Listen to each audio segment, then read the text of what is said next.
Children forcibly separated from parents at Christmas by Home Office. Published by The Guardian. Cruel, minimum income rules put UK among worst countries for family reunion, say campaigners.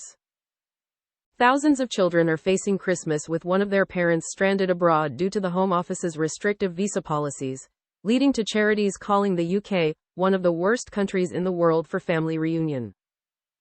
Under family immigration rules, the UK-based spouse has to earn a minimum of £29,000 before an application can be made for a visa for the non-UK spouse to live here. The previous government planned to increase the minimum income threshold of £18,600 to £38,700 for these visas by the spring of 2025. But this is under review by the Migration Advisory Committee, MAC. For the time being, the increase has been pegged at £29,000. The organisation Reunite Families UK has conducted research into the damaging impact of the minimum income requirement on children who they say are hidden victims of what they describe as cruel immigration policies like this. They are submitting this research to the MAC. Working with the children's charity Coram, they analyze research from 745 families in this situation and have separately interviewed a small group of children.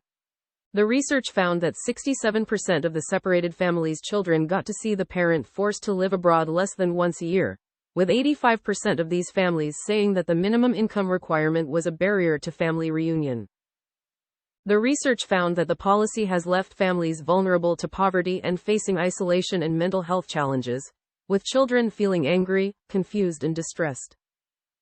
One child told researchers that other children had things around them that the child could not have, and that was all due to the fact that the child's mother was trying to save up to see my dad.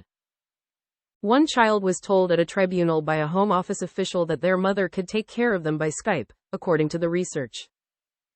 British citizen Leighton Allen, 29, met his partner Sophie Nyanza, 31, a Tanzanian citizen, while on a trip to Tanzania 2.5 years ago.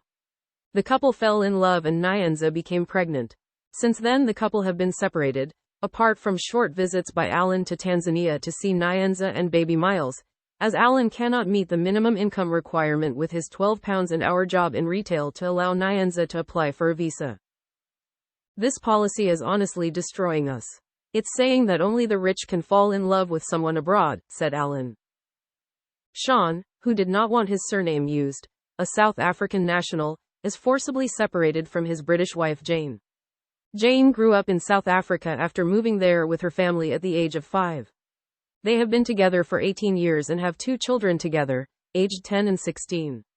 They decided to relocate to the UK, but Jane is here alone trying to earn enough money to reach the minimum income requirement so that her husband and children can apply for a visa. It's like having your family held to ransom, said Sean.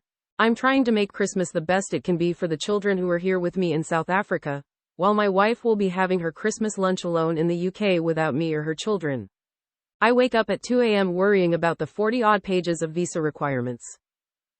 Caroline Coombs, director of Reunite Families UK, said, "The UK remains one of the worst countries in the world for family reunion.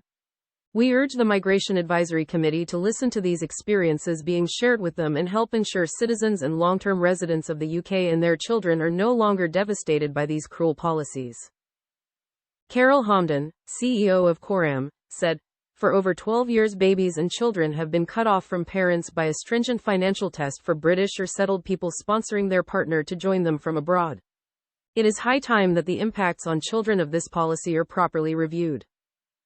Home Office sources said that the Home Secretary had commissioned the MAC to look at this issue and that the review was expected to take approximately 9 months. During that period, the minimum income threshold will remain £29,000.